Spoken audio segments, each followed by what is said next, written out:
Welcome to your first lesson in oral nutrition therapy.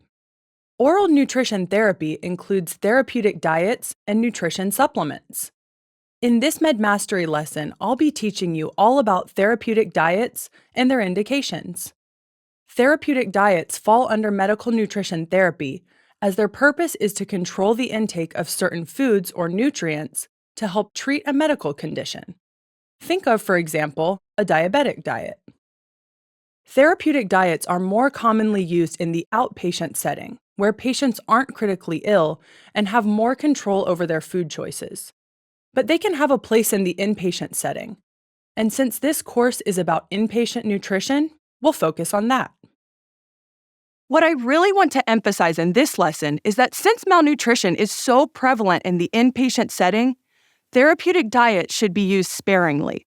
The goal when patients are admitted to the hospital is to optimize oral intake to prevent the development or progression of malnutrition. This means we want our patients to eat as much as they can to fuel their recovery. Adding unnecessary dietary restrictions can keep patients from eating enough to get better. Think about it. When you're hospitalized, your appetite is usually the first thing to go. Now imagine an unappetizing tray of hospital food is set in front of you. Do you have the motivation to eat it? Probably not. If there's any way we can help our patients have the most choices possible at meals, that's our responsibility as clinicians. On the flip side, if your patient has a great appetite and there's no concern that they aren't eating enough calories and protein, putting them on a therapeutic diet is certainly appropriate. But the second their appetite starts to decrease, start thinking about removing restrictions to stimulate them to eat. Now that you understand that the goal is to appropriately liberalize our patients' diets while they're in the hospital, let's go into a little detail about the most common therapeutic diets you may encounter. The first therapeutic diet we'll look at is a diabetic or consistent carbohydrate diet, often called a consistent carb diet. This diet provides a consistent amount of carbohydrates at meals, usually 45 grams or 3 servings of carbs per meal, with inpatients typically receiving 3 meals a day plus or minus an evening snack. This aims to control blood glucose by preventing large spikes in carbohydrate intake. For patients who have diabetes but are malnourished and have poor intake while on a diabetic diet restriction, the restriction should be removed and insulin used to achieve blood glucose control on a regular diet. Next is a low-sodium diet. This diet is restricted to 2,000 milligrams of sodium or less daily. This diet limits chips, fries, processed foods, and breakfast meats, and also removes salt packets from meal trays. Now let's look at a renal diet. This diet restricts potassium, phosphorus, and sodium, and is more useful for patients with kidney disease who aren't on dialysis.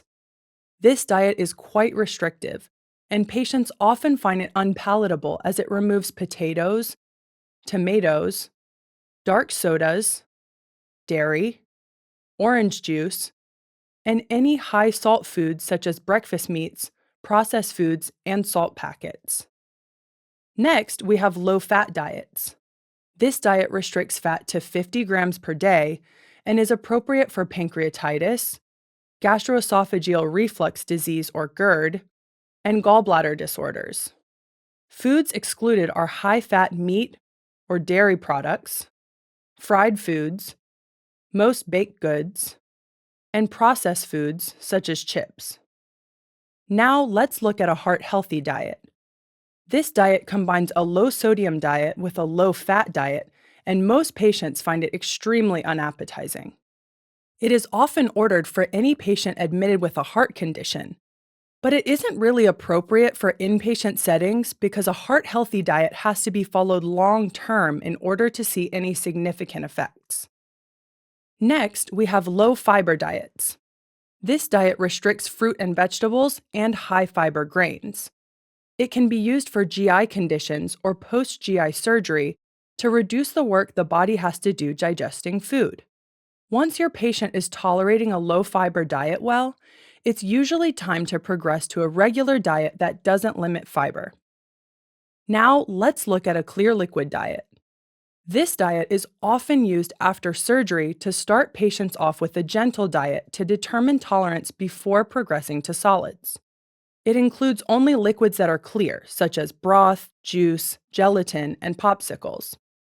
Keep in mind that this diet is very low in calories, less than 1,200 total, contains little to no protein, and provides negligible nutritional value.